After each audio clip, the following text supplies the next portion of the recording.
Right. ఇక తెలంగాణ ఆర్టీసీలో సమ్మె సైరన్ మోగనుంది. ఈ నెల 26 నుంచి ఆర్టీసీ సమ్మెకు దిగుతున్నట్లుగా టీజీఎస్ ఆర్టీసీ ఉద్యోగ జేఏసీ నోటీసునిచ్చింది. తమ సమస్యల్ని వెంటనే పరిష్కరించాలని ఆర్టీసీ కార్మికులు డిమాండ్ చేస్తున్నారు. ప్రభుత్వం తమను పట్టించుకోవడం లేదని, దీర్ఘకాలిక సమస్యలతో ఇబ్బందులు పడుతున్నామని, ఎన్నిసార్లు విజ్ఞప్తులు చేసినా సరైన సమాధానం రావడం లేదని కార్మికులు ఆవేదన వ్యక్తం చేస్తున్నారు.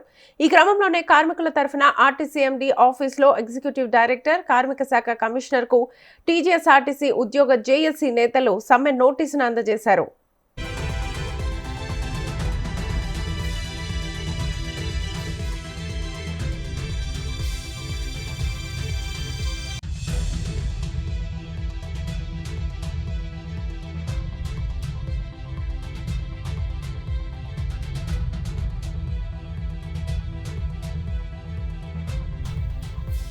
ఆర్టీసీ కార్మికుల దీర్ఘకాలిక సమస్యలను వెంటనే పరిష్కరించకపోతే ఈ నెల 26 నుంచి రాష్ట్ర వ్యాప్తంగా సమ్మెకు దిగుతామని టీజీఎస్ఆర్టీసీ జేఏసీ హెచ్చరించింది. ఈ మేరకు శుక్రవారం ఆర్టీసీ ఎండీ కార్యాలయంలో ఎగ్జిక్యూటివ్ డైరెక్టర్ వెంకన్నకు, అలాగే కార్మిక శాఖ కమిషనర్ కార్యాలయంలో కమిషనర్కు సమ్మె నోటీసును జేఏసీ నాయకులు అందజేశారు. మొత్తం 31 డిమాండ్లతో ఈ సమ్మె నోటీసును సమర్పించినట్లుగా జేఏసీ చైర్మన్ ఈదురు వెంకన్న తెలిపారు.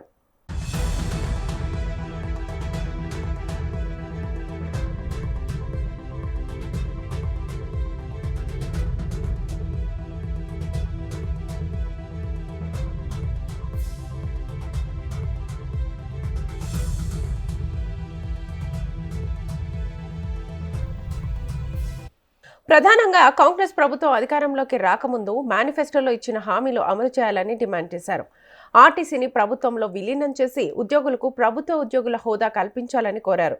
2017 పీఆర్సీ అమలు చేసి పెండింగ్ వేతనాలు చెల్లించాలని, 2021 పీఆర్సీని వెంటనే ప్రకటించాలని డిమాండ్ చేశారు.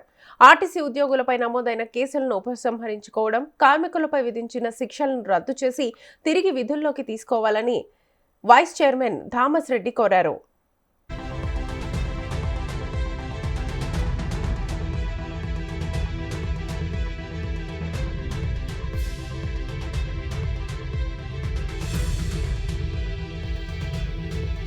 ఇక డ్యూటీలో మరణించిన ఉద్యోగుల కుటుంబాలకు తగిన పరిహారం ఇవ్వడం, ఎలక్ట్రిక్ బస్సులను ప్రైవేట్ సంస్థలకు ఇవ్వకుండా ఆర్టీసీ ద్వారానే నడపాలని అన్న డిమాండ్ చేశారు. పెండింగ్ డిఏలను చెల్లించడం, రిటైర్డ్ ఉద్యోగులకు పెండింగ్ ప్రయోజనాలు ఇవ్వడం, ఖాళీ పోస్టులను భర్తీ చేయడం వంటి డిమాండ్లను కూడా నెరవేర్చాలని ప్రస్తావించారు.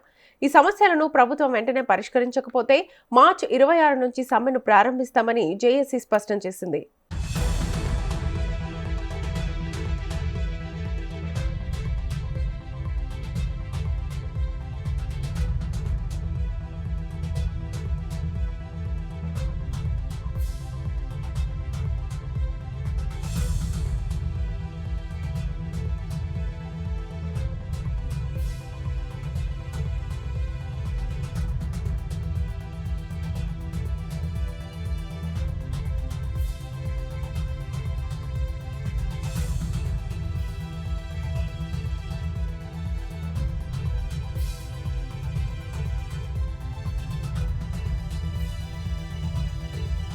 రైట్. తెలంగాణ ఆర్టీసీలో సమ్మె సైరన్ మోగనుంది. ఈ నెల 26 నుంచి ఆర్టీసీ సమ్మెకు దిగుతున్నట్లుగా టీజీఎస్ఆర్టీసీ ఉద్యోగ జేఏసీ నోటీస్ ఇచ్చింది. తమ సమస్యల్ని వెంటనే పరిష్కరించాలని ఆర్టీసీ కార్మికులు డిమాండ్ చేస్తున్నారు. ఈ డిమాండ్లకు సంబంధించి అసలు వాళ్ళ డిమాండ్స్ ఏంటి, ఏం చెప్పబోతున్నారు ప్రభుత్వానికి అన్న దానికి సంబంధించి మనతో పాటు కమలాకర్ గౌడ్ గారు, అసలు ప్రధానంగా మీ డిమాండ్స్ ఏంటి? అంటే ప్రభుత్వం మిమ్మల్ని పట్టించుకోవట్లేదు, ఆల్మోస్ట్ దీర్ఘకాలిక సమస్యలు ఉన్నాయని మీరు చెప్తూ ఉన్నారు. ఏం చెప్తారు అసలు? కాంగ్రెస్ గవర్నమెంట్, టిఆర్ఎస్ గవర్నమెంట్ ఉన్నప్పుడు, ఇదే ముఖ్యమంత్రి అప్పుడు పిసిసి ప్రెసిడెంట్ గా ఉన్నప్పుడు మాకు ఒక హామీలు ఇవ్వడం జరిగింది. కాంగ్రెస్ గవర్నమెంట్ అధికారంలోకి రాగానే ఆర్టీసీని ఆధునీకరిస్తాము, ఆర్టీసీ కార్మికులను ప్రభుత్వంలో విలీనం చేసుకుంటాము, కార్మిక సంఘాలను అనుమతిస్తాము, అదేవిధంగా ఆర్టీసీని విస్తరిస్తాం, కొత్త బస్సులు కొనుగోలు చేసి ఆర్టీసీని బ్రహ్మాండంగా విస్తరిస్తాము, ఉద్యోగులకు అన్ని 2 పిఆర్సీలు పెండింగ్ ఉన్నాయి, 2 పిఆర్సీలు అంటే 2017, 2021 పిఆర్సీలు పెండింగ్ లో ఉన్న పిఆర్సీలు ఇస్తాము అని చెప్పి ఆ రోజు మేనిఫెస్టోలో పెట్టియడం జరిగింది ముఖ్యమంత్రి గారు. పెట్టించిన తర్వాత మరి వెంటనే మహాలక్ష్మి స్కీమ్ ని ఇమీడియట్ గా అధికారంలోకి వచ్చిన మరునాడు 48 అవర్స్ నుంచే మహాలక్ష్మి స్కీమ్ ను ఆర్టీసీలో బ్రహ్మాండంగా ముఖ్యమంత్రి గారు ప్రకటించడం జరిగింది. మా కార్మికులు కూడా దాన్ని అంటే ఇక్కడ ఇన్ఫ్రాస్ట్రక్చర్ లేకపోయినా కూడా ప్రభుత్వము ఏదైతే చెప్పిందో ప్రభుత్వము అమలు చేయాలి, ప్రభుత్వ హామీని అమలు చేయాలి కాబట్టి మా కార్మికులు ఆనాడు మరి భారీ ఎత్తున ఇంత ఇబ్బందులు ఉన్నా కూడా ఏమున్నా కూడా దాన్ని పటిష్టంగా మరి మా అధికారులు మా మీద కార్మికులను మరి వాళ్ళని ఉత్తేజపరిచి ఆ రోజు అమలు చేయడం జరిగింది. ఆ తర్వాత కార్మిక సంఘాలుగా మరి ట్రాన్స్పోర్ట్ మినిస్టర్ గారిని కలవడం జరిగింది. ట్రాన్స్పోర్ట్ మినిస్టర్ గారు మాకు హామీ కూడా ఇవ్వడం జరిగింది, పొన్నం ప్రభాకర్ గారు. ఉమ్, అయ్యా మీకు ఒక 2-3 నెలలనే మాకు అవకాశం ఇవ్వండి, 2-3 నెలల తర్వాత మిమ్మల్ని పిలిచి మాట్లాడతా, మీ ఉద్యోగ సంఘాలు ఏదైతే ఉన్నాయో మీకు మీకు హక్కులను కల్పిస్తాం ఖచ్చితంగా. అదే విధంగా ప్రభుత్వంలో విలీన సమస్య ఏదైతుందో ముఖ్యమంత్రి గారు మేమైతే హామీ ఇచ్చినాం, హామీని ఖచ్చితంగా అమలు చేస్తామని చెప్పడం జరిగింది పొన్నం ప్రభాకర్ గారు. ఉమ్, ఆ తర్వాత మేము 6 నెలలు వెయిట్ చేసినాం. 6 నెలల తర్వాత సంవత్సరం కూడా వెయిట్ చేయడం జరిగింది. ఎన్నో పర్యాయాలు ట్రాన్స్పోర్ట్ మినిస్టర్ గారిని ఒకసారి కాదు 10 సార్లు కలవడం జరిగింది. వివిధ శాఖల మంత్రులను కలవడం జరిగింది. అంటే బట్టి విక్రమార్క గారిని కలవడం జరిగింది, అదేవిధంగా వేం నరేందర్ రెడ్డి గారిని కలవడం జరిగింది, మిగతా మంత్రులను కూడా కలవడం జరిగింది. శ్రీధర్ బాబు గారు ఎవరైతే మేనిఫెస్టో కమిటీ చైర్మన్ గారు ఎవరైతే ఉన్నారో శ్రీధర్ బాబు గారిని కూడా కలవడం జరిగింది. జేఏసీగా ఏర్పడి మరి పోయిన సంవత్సరం మేలో 7 తారీఖు ఏదైతే సమ్మె చేస్తామని అంతకుముందే మేము నోటీస్ ఇవ్వడం జరిగింది. మే 7 తారీఖు నాడు సమ్మె మరి పరిస్థితి ఉన్నప్పుడు 6 తారీఖు నాడు మరి ట్రాన్స్పోర్ట్ మినిస్టర్ గారు ఆయన ఛాంబర్ పిలిపించుకొని ఇదే కూనంనేని సాంబశివరావు గారు అదే విధంగా కోదండరాం గారి ఆధ్వర్యంలో మాకు 1 నెల రోజులు అవకాశం ఇవ్వండి, ఈ అవకాశం మేము మిమ్మల్ని మీ సమస్య పరిష్కారం కొరకు నేను ముఖ్యమంత్రి గారితో మాట్లాడి మీ సమస్య పరిష్కారం చేస్తాం ఖచ్చితంగా, మాకు మీ మీద ప్రేమ ఉంది, ఆర్టీసీ కార్మికులు లేనిదే తెలంగాణ రాలేదు, తెలంగాణ ఉద్యమంలో మీరంతా భారీ ఎత్తున పాల్గొని తెలంగాణ రావడానికి మీరంతా కారణమైంది కాబట్టి మీ మీద ఖచ్చితంగా మేము సానుకూలంగా ఉన్నారు ముఖ్యమంత్రి గారు. అదే విధంగా ఎలక్షన్లలో కూడా ఆర్టీసీ కార్మికులు 99% కార్మికులు, కార్మిక కుటుంబాలు అందరూ కూడా తెలంగాణ మరి కాంగ్రెస్ ప్రభుత్వం రావడానికి మీరందరూ మాకు ఆ రోజు సపోర్ట్ చేయడం వల్లనే మేమైతే ఇవాళ అధికారంలోకి రావడం జరిగింది. మాకు 1 నెల రోజులు అవకాశం ఇవ్వండి, నేను ముఖ్యమంత్రి గారితో మాట్లాడి మీ సమస్య పరిష్కారం చేస్తామని ఆ రోజు హామీ ఇవ్వడం జరిగింది. ఉమ్, అదే రోజు మరి పాకిస్తాన్ ఏదైతే భారత్ యుద్ధము జరిగిందో దాన్ని దృష్టిలో పెట్టుకొని మేము సమ్మెను వాయిదా వేసుకోవడం జరిగింది మే 7 తారీఖు నాడు. ఓకే. ఆ తర్వాత పరిణామాలు ఎన్నోసార్లు జేఏసీగా మళ్ళీ ఎన్నోసార్లు మరి మంత్రి గారిని కలవడం జరిగింది, ముఖ్యమంత్రి గారికి అపాయింట్మెంట్ కొరకు కలవడం కూడా జరిగింది, కానీ ముఖ్యమంత్రి అపాయింట్మెంట్ అయితే దొరకలేదు. కానీ ముఖ్యమంత్రి గారు ఒక సందర్భంలో కూనంనేని సాంబశివరావు గారు ఏదైతే వాళ్ళ సిపిఐ పార్టీ ఆధ్వర్యం కలిసినప్పుడు కూడా ఇంత పెద్ద సంస్థలో ఎన్నో రోజు కష్టాలు ఉంటాయి కాబట్టి అడిగే వాళ్ళు లేకుంటే చాలా ఇబ్బంది, మీకు సంఘాలను ఖచ్చితంగా అనుమతిస్తాం మీకు అని ముఖ్యమంత్రి గారు కూడా చెప్పడం జరిగింది. దీనిని మేము స్వీకరించడము, ఆహ్వానించడము, సంతోషించడం కూడా. కానీ ఇప్పటికీ 2 సంవత్సరాలు 4 నెలల మాసమైంది, ఇప్పటికి కూడా మా సమస్య ఇక్కడ కూడా ముఖ్యమంత్రి గారు పట్టించుకోవట్లేదు. ట్రాన్స్పోర్ట్ మినిస్టర్ గారు దాటవేట ధోరణితో మాట్లాడుతున్నారు. మీరు పోయిన నెలలో మీరు చూసిన భారీ ఎత్తున ఇందిరా పార్క్ నుంచి మరి సెక్రటరియట్ కు భారీ ఎత్తున మరి 15,000 మంది కార్మికులు కూడా రావడం జరిగింది. ఆ రోజు మరి మా ట్రాన్స్పోర్ట్ మినిస్టర్ గారు ఒకటే మా దర్వాజాలు ఎప్పుడు తెరిచే ఉంటాయి, మీరు ఎప్పుడైనా రావచ్చు అని మాట్లాడుతున్నారే తప్ప జేఏసీని పిలిచి మాట్లాడే పరిస్థితి లేదు. కాబట్టి మరి రోజుకు ఆర్టీసీని ప్రైవేటీకరణ వైపు ఇవాళ ఆర్టీసీలో ఎలక్ట్రికల్ బస్సులు మొత్తం ప్రైవేటు సంస్థకు అప్పచెప్పడం జరిగింది, జేబీఎం కు అదే విధంగా ఒలెక్ట్రాకి. ఇవాళ రిక్రూట్మెంట్ లేకపోవడం, తెలంగాణ వచ్చినప్పుడు 54,000 మంది ఆర్టీసీ కార్మికులు 2011-12లో, ఇవాళ ఎంతమంది ఉన్నారు? 38,000 మందే ఉన్నారు. మరి ఎన్ని వేల మంది? 16,000 మంది రిటైర్డ్ అయినారు ఈ 14-15 సంవత్సరాలలో. ఒక్క సింగిల్ రిక్రూట్మెంట్ జరగలేదు ఆర్టీసీలో.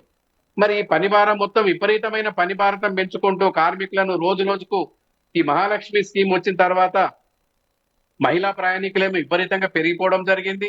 అదే విధంగా మేల్ ప్యాసింజర్స్ తగ్గిపోవడం జరిగింది. తగ్గిపోయిన తర్వాత రోజు కలెక్షన్ల మీద డబ్బులు తీసుకురావాలని కండక్టర్లను రోజు వేధించడం, డిపోలో సూపర్వైజర్, డిపో మేనేజర్ డబ్బులు లేకపోతే డ్యూటీలు డిస్టర్బ్ చేయడము, డ్యూటీలు ఇవ్వకపోవడము, ఇంటికి పంపించడము, రోజు 1 గంట 2 గంటలు 3 గంటలు కూర్చోబెట్టుకొని కౌన్సిలింగ్ పేరుతోటి నానా ఇబ్బందులకు గురి చేసే పరిస్థితి. అదే విధంగా ఈ మహాలక్ష్మి స్కీమ్ పొరపాట్ల వల్ల వందలాది మంది కండక్టర్ల ఉద్యోగాలు పోయినాయి. ఇవాళ రోడ్డున పాలు వాళ్ళంతా వాళ్ళ కుటుంబాలన్నీ కూడా. మరి ఇవన్నీ దృష్టిలో పెట్టుకొని మేము ఎన్నోసార్లు వాళ్ళ దృష్టికి తీసుకుపోయినా కూడా ఎవ్వరు కూడా ఇటు మేనేజ్మెంట్ మాట్లాడదు, అటు ప్రభుత్వం మాట్లాడదు.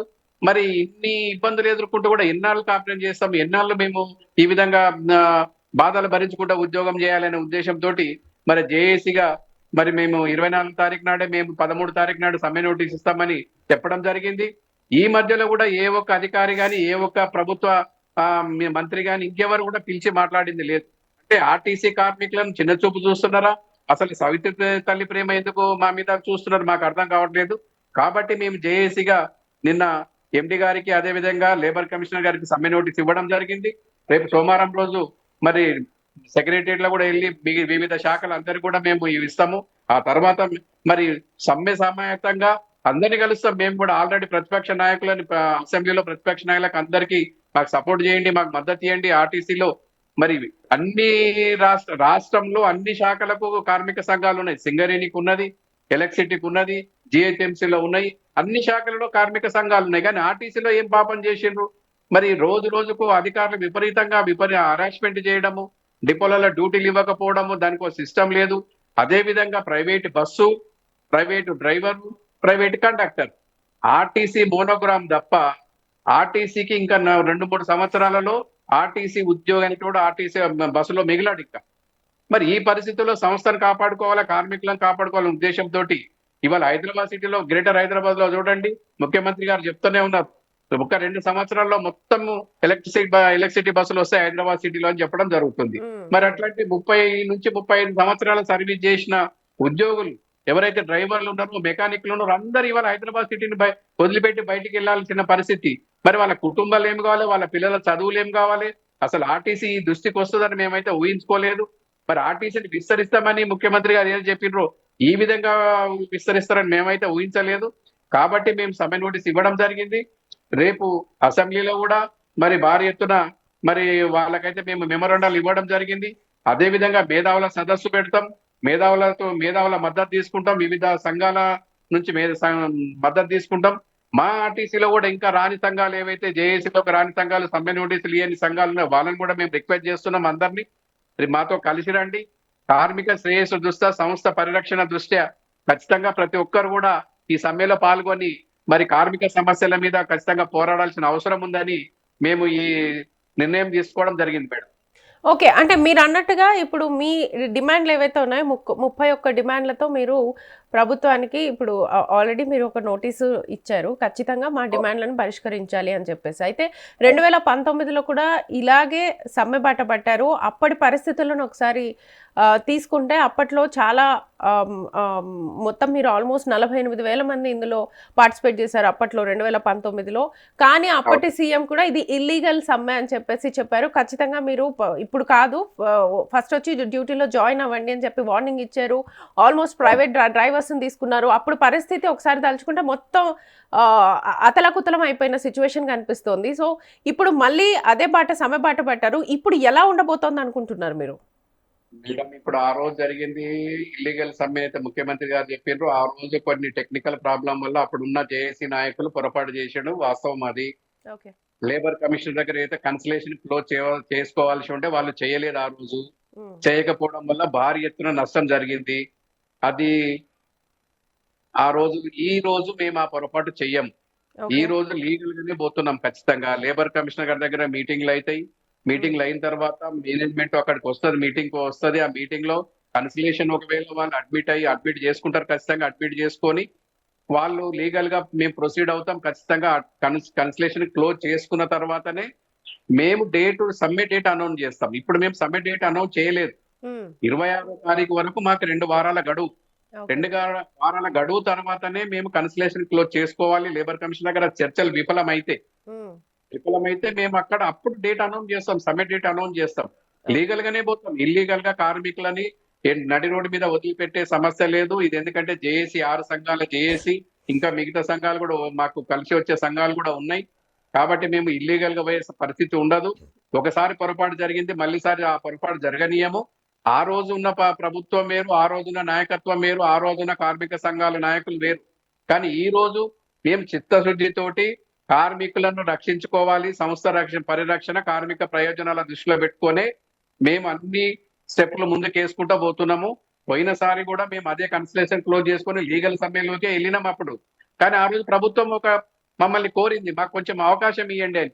కానీ అది అవకాశవాదంగా తీసుకున్నది. అది తీసుకొని ఇప్పటి వరకు కూడా 10 మాసాలు గడిచి వస్తున్నా కూడా ప్రభుత్వం నుంచి ఎటువంటి స్పందన లేదు. కాబట్టి ప్రధానంగా ఆర్టీసీ కార్మికులను ప్రభుత్వంలో విలీనం చేయాలి, యూనియన్లను ప్రోత్సహించాలి, యూనియన్లో ఎలక్షన్లు పెట్టాలా, ఎలక్షన్లు పెట్టి కార్మిక రోజు రోజుకు ఉంటాయండి. ఆర్టీసీలో మిగతా ఏదైతే సంస్థలు ఉన్నాయో మిగతా ఏవో వాటి మాదిరిగా ఉండదు. ప్రతిరోజు సమస్యలు వస్తాయి ఆర్టీసీ కార్మికులకు. ప్రతిరోజు ఇటు పబ్లిక్ నుంచి కానీ అటు నుంచి ఆఫీసర్ల నుంచి రోజుకు రోజు సమస్యలు వస్తాయి. ఒక లీవ్ తీసుకోవాలని అంటే చాలా గగనమైపోయిందండి ఇవాళ. ఒక డబల్ డ్యూటీ చేయాలి, లేదంటే వీక్లీ ఆఫ్ క్యాన్సిల్ చేస్తేనే ఒక లీవ్ ఇస్తున్నారు ఇవాళ, లేకపోతే లీవ్ లేదు. ఇలాంటి పరిస్థితుల్లో రోజు ఒక యూనియన్ లేకపోవడం వల్ల మేనేజ్మెంట్ ఇష్టానుసారంగా చేస్తుంది, హరాస్మెంట్ చేస్తుంది. కాబట్టి రోజుల కిలోమీటర్లు ఇష్టానుసారంగా కిలోమీటర్లు పెంచి 14 గంటల డ్యూటీ 16 గంటల డ్యూటీ చేపిస్తున్నారు ప్రతిరోజు. మరి దానిని మేము మరి అరికట్టాలంటే ఖచ్చితంగా యూనియన్ ఉండాలా. అది ఇవాళ యూనియన్ లేదని మేనేజ్మెంట్ అంటుంది, ప్రభుత్వమే యూనియన్ ఎక్కడ మేము తీసేసినాము మీరు తీసేయలేదు కానీ వాళ్ళు అంటున్నారు. కాబట్టి మేము లీగల్ గానే వెళ్తాము, సమస్య పరిష్కారం అయ్యేంత వరకు కొట్లాడతాం ఖచ్చితంగా.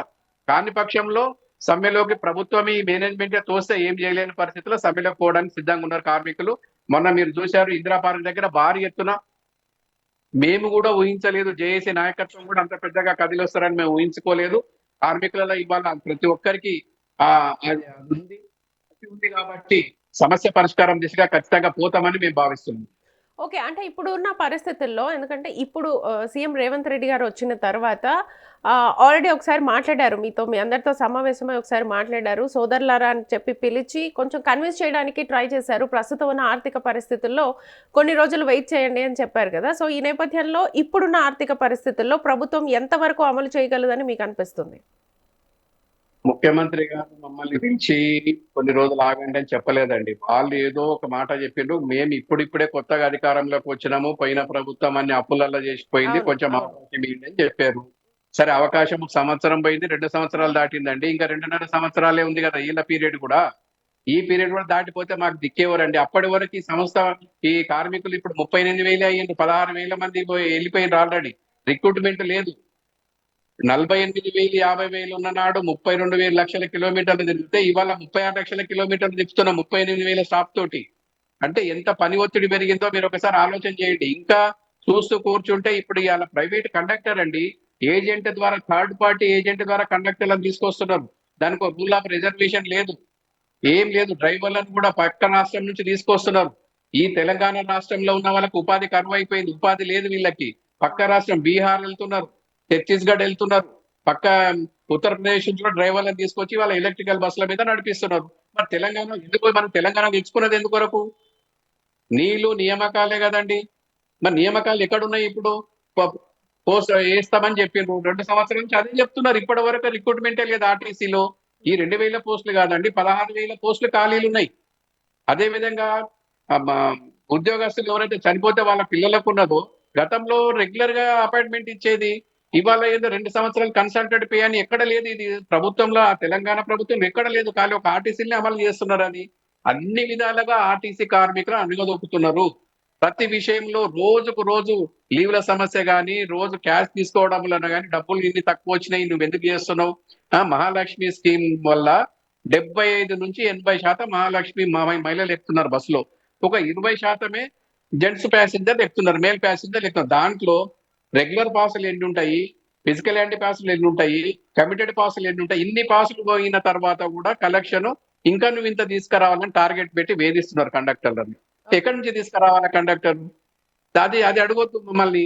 ఎక్కడి నుంచి తేవాలంటే నన్ను అడగొద్దు, నువ్వు నాకు చెప్పొద్దు. నువ్వు ఇంత టార్గెట్ పెట్టినా ఇంత టార్గెట్ తీసుకురావాలా? ఒక్కొక్క బస్సు 2 గంటల నుంచి 3 గంటలు లేట్ అవుతున్నది, అయినా కూడా ఉద్యోగం చేస్తున్నారు.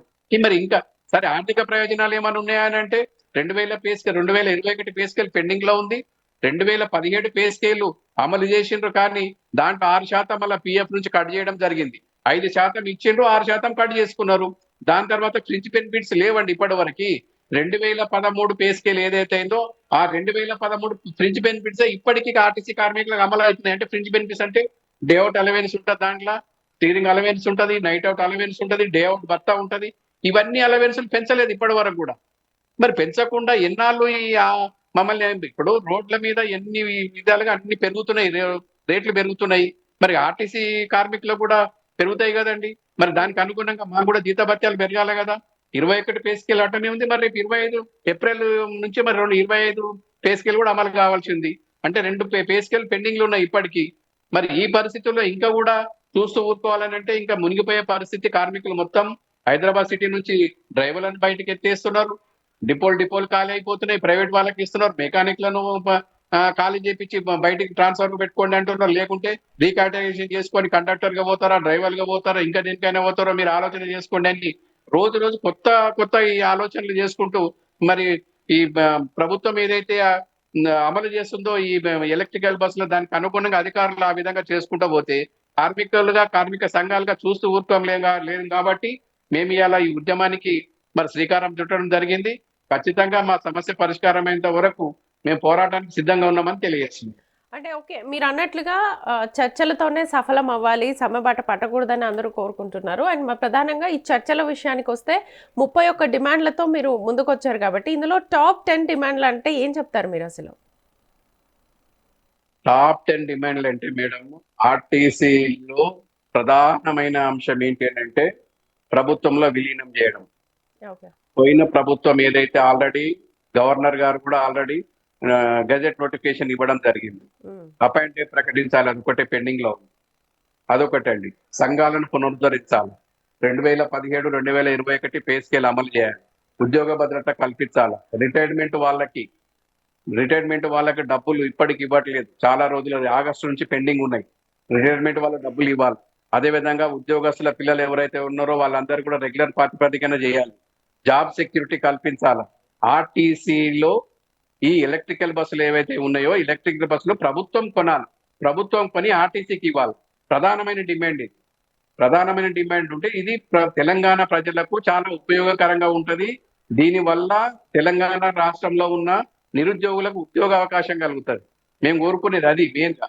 అదే విధంగా పిఎఫ్ లో కొన్ని ఇబ్బందులు ఉన్నాయి, ఎస్ఆర్బిఎస్ లో, ఎస్బిటిలో ఇబ్బందులు ఉన్నాయి, సిసిఎస్ లో ఇబ్బందులు. ప్రధానమైన అంశాలు ఇవన్నీ అండి. ప్రధానంగా ఏంటంటే కొత్త బస్సులు కొనుగోలు చేయాలి, రిక్రూట్మెంట్ చేయాలి ఆర్టీసీ. ఈ ప్రధాన అంశాల మీద మేము ముందుకు పోతున్నామండి. ఈ అంశాల మీద పోతే మిగతా చిన్న చిన్న సమస్యలు ఉంటాయి, అవి కూర్చొని మాట్లాడుకుని తర్వాత సెటిల్మెంట్ చేసుకునేటివి. ఉద్యోగ భద్రత ప్రధానమైంది. ఉద్యోగ భద్రత లేకపోవడం వల్ల ఇవాళ వందలాది మంది కండక్టర్ల ఉద్యోగం గాలిలో పెట్టిన దీపం మాదిరిగా అయిపోయింది మా పరిస్థితి. ఇవాళ యూనియన్లు లేకపోవడము, వాళ్ళని అడిగే దిక్కు లేకపోవడము, చిన్న చిన్న వానికి పెద్ద పెద్ద పనిష్మెంట్స్ ఇవ్వడం వల్ల ఇవాళ కార్మికులు తీవ్రమైన నిరాశతోటి ఉన్నారు. కాబట్టి ఈ ప్రధానమైన డిమాండ్ తోటి మేము ముందుకు పోతున్నాం మేడం. ఓకే కమలాకర్ గారు, థ్యాంక్ యూ సో మచ్.